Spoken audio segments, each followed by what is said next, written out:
2026 தேர்தலில் திமுக கூட்டணியில் இரட்டை இலக்க தொகுதிகளை மதிமுக கேட்கிறதா என்கிற வினாவிற்கு மறுப்பு தெரிவித்துள்ள வைகோ, இரட்டை இலக்கம் என தெருவில் செல்பவன் யாரோ உளறி இருப்பான் என கோபமாக தெரிவித்துவிட்டு சென்றார். நான் சொல்லவே இல்லையே. இல்ல, பொய்களை பரப்புறதுக்குன்னே ஒரு கூட்டம் இருக்கு. இல்ல, 1.5 மணி நேரத்தில் இரட்டை இலக்கம்ங்கிற வார்த்தையே வரலையே வாயிலிருந்து. எப்படி கேட்குறீங்க? ஏங்க, நான் பேசாத ஒன்றை பேசுனதா கேட்குறீங்க? எந்த அடிப்படையில் கேட்குறீங்க? ஏன்னா உண்மையானா யாரோ தெருவில் வரோம், யாரோ உளறி இருப்பான், அதை கேட்டுக்கிட்டீங்கன்னு கேட்குறீங்க. நான் அதை பற்றி அது இரட்டை இலக்கம்ங்கிற பேரே சொல்லலையே.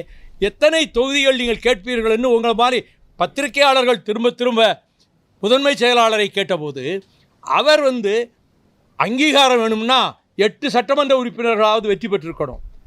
அதை நினச்சி ஒரு 12 தொகுதி கேட்கலாம். ஆனால் அது கூட என்னுடைய முடிவல்ல, எத்தனை என்பதை தலைமைதான் தீர்மானிக்கும்னு பதில் சொல்லிட்டாரு. 12ங்கிறது யாரும் யோசிக்கவும் இல்லை, வைக்கவும் இல்லை. அவரது உதாரணத்துக்கு சொல்லும்போது ஒரு 12 தொகுதி கேட்கலாம், அது கூட இறுதியான முடிவல்ல. தலைமை என்ன முடிவு எடுக்கிறதோ அதுதான் நடக்கும்.